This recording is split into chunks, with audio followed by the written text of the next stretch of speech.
Hello everyone, welcome to Education Rise. देखिए, हम पढ़ रहे हैं क्लास 12 की हिंदी का चैप्टर है अभिव्यक्ति और माध्यम। और अभिव्यक्ति और माध्यम में टोटल 3 टॉपिक हैं। एक है विभिन्न माध्यमों के लिए लेखन, दूसरा है पत्रकारीय लेखन के विभिन्न रूप और लेखन प्रक्रिया, और तीसरा है विशेष लेखन स्वरूप और प्रकार। अब इसमें हमने एक पढ़ लिया है पहले भाग में विभिन्न माध्यमों के लिए लेखन। तो सबसे पहले हम इसके कुछ प्रश्न कर लेते हैं। कुछ प्रश्न उत्तर करने के बाद में फिर हम इसका जो दूसरा भाग है पत्रकारीय लेखन के विभिन्न रूप और लेखन प्रक्रिया, इसको पढ़ने वाले हैं। तो पहला प्रश्न देखिए कि समाचार पत्र में खबरों को प्रकाशित या प्रसारित करने के लिए आखिरी समय सीमा को क्या कहा जाता है। मतलब जो प्रिंट मीडिया होता है, उस प्रिंट मीडिया में समाचारों के प्रकाशन की एक अंतिम सीमा होती है। वो लाइन कौन सी कहलाती है? ब्लू लाइन कहलाती है, रेड लाइन कहलाती है, डेड लाइन कहलाती है, या फिर ब्लैड लाइन कहलाती है। तो ये समाचार पत्रों में उसे डेड लाइन कहा जाता है। तो राइट आंसर है ऑप्शन सा, डेड लाइन। नेक्स्ट है दूसरा प्रश्न कि भारत में इंटरनेट पत्रकारिता का दूसरा दौर कब प्रारंभ हुआ। ऑप्शन एक है 2001, 2002, ऑप्शन ब है, ऑप्शन स है 2003, और ऑप्शन द है 2005। तो देखो, भारत में अगर हम बात करें तो 2003 में दूसरा दौर शुरू होता है। और वैसे अगर हम विश्व स्तर पर बात करें तो 1982 में पहला दौर प्रारंभ हुआ था। 1982 से लेकर 1992 तक चला था। 1993 से लेकर के तीसरा दौर चलता है जो 2002 तक चलता है। और दूसरा दौर है ना, दूसरा ये सेकंड दौर था। और इसके बाद में 2003 से, क्योंकि ये 2002 तक चलता है, 2003 से विश्व स्तर पर ये तीसरा दौर शुरू होता है। और भारत में अगर हम बात करें तो भारत में पहला दौर शुरू होता है 1993 से, और दूसरा दौर शुरू होता है 2003 से। तो ये एक स्टेप भारत में पीछे चल रहा है, इस बात का आपको ध्यान रखना है। नेक्स्ट प्रश्न है कि जो क्रिकेट मैच का प्रसारण किस प्रकार का है। अब देखिए, टीवी में हमने देखा था, टेलीविज़न में समाचारों के 7 चरण होते हैं, और अलग अलग जो 7 चरण होते हैं उसके बारे में हमने जाना था। इसमें से एक प्रकार का जो जैसे खेल होते हैं, मैच होते हैं, क्रिकेट मैच विशेष करके, और उनका जो प्रसारण किया जाता है वो कैसा होता है? लाइव होता है, फोन इन होता है, एंकर बाइट होता है, या फिर एंकर पैकेज होता है। तो करेक्ट आंसर रहेगा फोन इन, नहीं, लाइव होता है। मतलब लाइव क्या होता है कि जो घटना स्थल से सीधा प्रसारण होता है उसे हम लाइव कहते हैं। तो राइट आंसर कि क्रिकेट मैच जो है वो लाइव होता है। अब एक होता है फोन इन। तो फोन इन में क्या होता है कि जो रीडर होता है, जो समाचार वाचक होता है या समाचार वाचिका जो है, वो घटना स्थल पर मौजूद अपने संवाददाता यानी रिपोर्टर से फ़ोन पे बात करके सूचना जो डायरेक्ट लाइव ली जाती है वो फ़ोन इन कहलाती है। एक होता है एंकर बाइट। एंकर बाइट में जो घटना स्थल पर मौजूद प्रत्यक्षदर्शी होते हैं या फिर वहाँ पे जो प्रभावित लोग होते हैं जिनके साथ कोई घटना हुई है, तो उन लोगों से बात करके जो उनकी जो बातचीत होती है, जो बाइट होता है, उनका जो कथन होता है वो दिखाया सुनाया जाता है, तो उसे एंकर बाइट कहते हैं। और एक होता है एंकर पैकेज, मतलब पूरी खबर को विस्तार से देना एंकर पैकेज कहलाता है। नेक्स्ट प्रश्न देखिए, अगला है चौथा प्रश्न। हिंदी में नेट पत्रकारिता किसके साथ प्रारंभ हुई। देखिए, हिंदी में नेट अगर पत्रकारिता की बात करें, नेट पत्रकारिता या जिसे अपन इंटरनेट पत्रकारिता कह सकते हैं, जिसे हम साइबर पत्रकारिता कह सकते हैं, तो हिंदी भाषा में, क्योंकि बाकी भाषाओं में तो बहुत पहले ही प्रारंभ हो चुकी थी, अलग अलग जो है वो साइट्स हैं, अलग अलग समाचार पत्र हैं, लेकिन हिंदी में वेब दुनिया जो है, इस वेब दुनिया के साथ हिंदी में नेट पत्रकारिता प्रारंभ होती है। तो राइट आंसर है ऑप्शन ब। पांचवा प्रश्न है कि इनमें से कौन सा उल्टा पिरामिड शैली का अंग नहीं है। देखो, उल्टा पिरामिड शैली क्या होती है कि ये एक पिरामिड है और इस पिरामिड को उलट दिया जाए, है ना, इसे उलट दिया जाए तो ये उल्टा पिरामिड शैली होती है। और इस उल्टा पिरामिड शैली के 3 भाग होते हैं।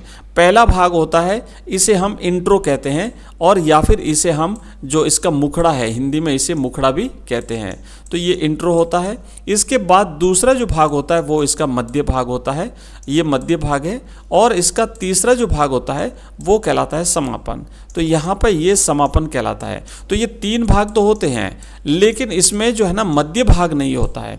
मध्य भाग जो होता है उसे हम यहाँ पे इसे मध्य भाग यानी बॉडी कहते हैं, इसे बॉडी कहते हैं, इसे मध्य भाग नहीं कहते हैं, ये दूसरा भाग जो है इसे बॉडी कहते हैं और इसमें समापन होता है। तो राइट आंसर रहेगा उल्टा पिरामिड शैली में, उल्टा पिरामिड शैली का अंग नहीं है। तो देखो इंट्रो है, बॉडी है और समापन है, इसमें ये गलत हो गया है, समापन होता है, मध्य भाग इसमें नहीं होता है।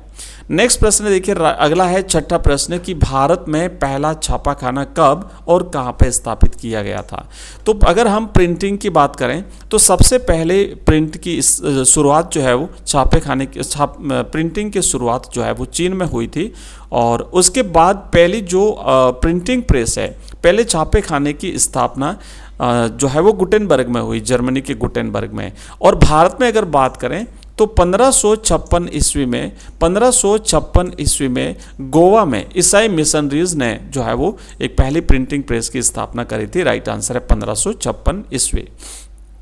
अगला क्वेश्चन देखो, नेक्स्ट है कि श्रव्य जनसंचार का माध्यम कौन सा है। समाचार पत्र है, रेडियो है, इंटरनेट है या टेलीविजन है।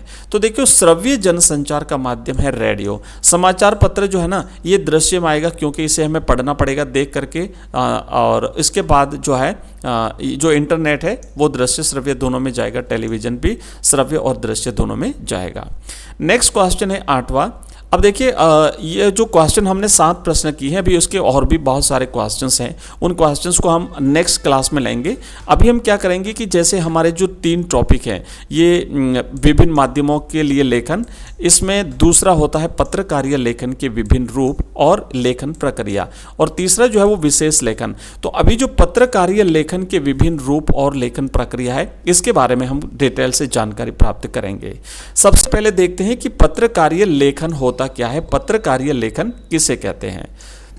तो अखबार या किसी अन्य भी माध्यम से समाचार माध्यम में कार्य करने वाले जो पत्रकार होते हैं वो अपने पाठकों, अपने दर्शकों और अपने श्रोताओं तक सूचनाएं पहुंचाने के लिए लेखन के विभिन्न रूपों का प्रयोग करते हैं, इसे ही पत्रकारीय लेखन कहते हैं।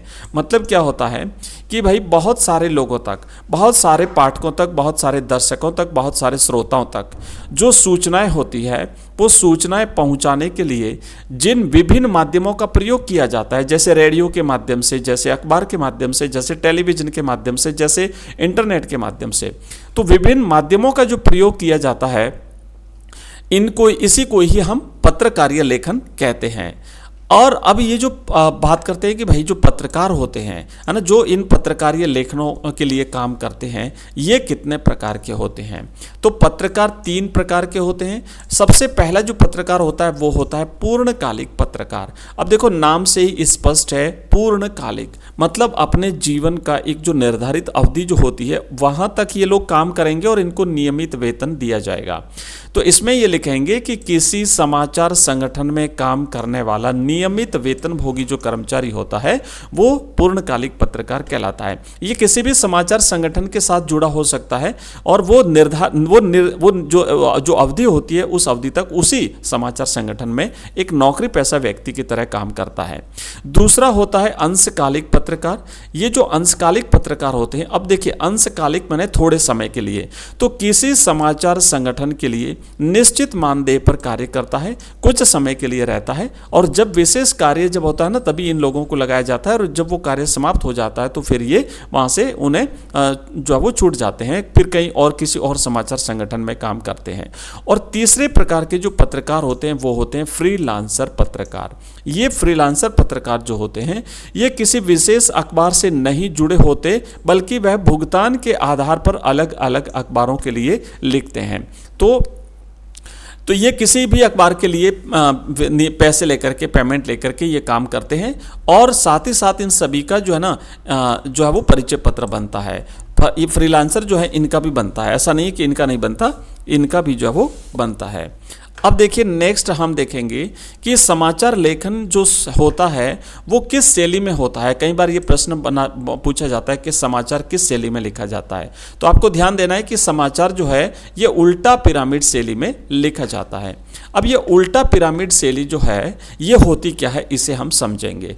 तो देखो जैसे कि जो पिरामिड होता है, आपने सभी ने पिरामिड देखा होगा। ये पिरामिड ऐसे होता है, नीचे से चौड़ा होता है, ऊपर से जो है वो ऐसे तिरछा होता है, जैसे कि मतलब कोई ट्रायंगल है। लेकिन इसी पिरामिड को अगर उलट दिया जाए, है ना, उलट दिया जाए तो वो उसकी आकृति कुछ इस प्रकार की हो जाएगी। तो ये ऊपर का जो बड़ा भाग है ये इंट्रो होता है, उसके बाद नीचे वाला जो बीच वाला भाग है ये बॉडी होती है, और फिर अंत में जो है ना सबसे छोटा भाग जो है ये समापन होता है। तो मैं नंबर लगा देता हूँ। एक भाग नंबर 1 जो है ये इंट्रो है, नंबर 2 जो है ये बॉडी है, और नंबर 3 जो है ये इसका तीसरा भाग समापन कहलाता है। तो अब देखो इसमें सबसे बड़ा भाग या सबसे महत्वपूर्ण भाग कौन सा हुआ? पहला भाग, जिसे हम इंट्रो कहते हैं। तो अखबारों में प्रकाशित अधिकांश समाचार एक खास शैली में लिखे जाते हैं। इसे सभी माध्यमों के लिए प्रयोग किया जाता है, चाहे वो समाचार पत्र यानी प्रिंट मीडिया हो, चाहे रेडियो हो, चाहे टेलीविजन हो, इंटरनेट हो, किसी भी माध्यम के लिए इसे प्रयुक्त किया जा सकता है। अब देखो यहाँ से प्रश्न बन सकता है कि प्रिंट मीडिया में समाचार किस शैली में लिखे जाते हैं, रेडियो में समाचार किस शैली में लिखे जाते हैं, टेलीविजन में समाचार किस शैली में लिखे जाते हैं। तो आपको ध्यान देना है कि आप माध्यम चाहे कोई भी हो, समाचार हमेशा उल्टा पिरामिड शैली में लिखा जाता है। और ये जो समाचार होता है, समाचार लेखन की सबसे प्रचलित, प्रभावी और लोकप्रिय शैली जो है वो उल्टा पिरामिड शैली ही है। इस शैली में समाचार के सबसे महत्वपूर्ण तथ्य को सबसे पहले और उसके बाद घटते हुए महत्व क्रम में तथ्यों या सूचनाओं को लिखा जाता है। तो जो सबसे इंपॉर्टेंट चीज़ होती है वो पहले भाग में लिखी जाती है, फिर धीरे धीरे उनके महत्व के घटते क्रम में उन्हें लिखा जाता है। इस शैली के तहत किसी समाचार को 3 हिस्सों में बांटा जा सकता है, जिसे हम इंट्रो, बॉडी और समापन कह सकते हैं।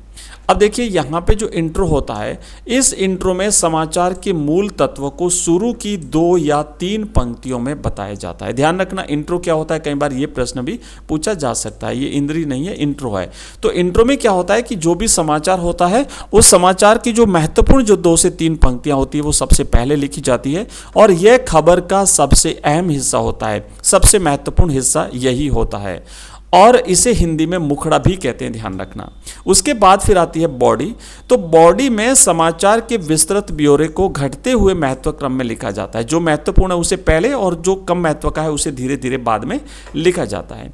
इस शैली में अलग से समापन जैसी कोई चीज़ नहीं होती, और अगर जरूरी हो तो समय और जगह की कमी को देखते हुए आखिरी कुछ पंक्तियों को काट करके हटाया भी जा सकता है। यानी समापन जो है ना, इस समापन को कई बार छोड़ा भी जा सकता है, इसे हटाया भी जा सकता है। तो ऐसा ये होता है, ठीक है। तो देखो कि आज की जो हमारी क्लास है इसमें हमने यहाँ तक पढ़ा है, और बाकी के जो चीज़ें हैं वो हम नेक्स्ट जो भी अपनी क्लास रहेगी उस क्लास में कम्प्लीटली पढ़ लेंगे। इससे रिलेटेड जितने भी प्रश्न बनते हैं वो सारे प्रश्न भी अपन करने वाले हैं। इसी तरीके से हमारे बाकी सब्जेक्ट्स की सारी क्लासेस भी आती हैं, जैसे हिंदी कंपलसरी की class early in the morning आती है, उसके बाद इंग्लिश की क्लास आती है 7 बजे, उसके बाद में फिर अपनी जो बाकी क्लासें हैं जैसे हिंदी साहित्य की शाम को आती है, हिस्ट्री, पॉलिटिकल साइंस, ज्योग्राफी, ये सारी क्लासेस आती हैं। तो मिलते हैं अगले क्लास में, तब तक के लिए जय हिंद, जय भारत।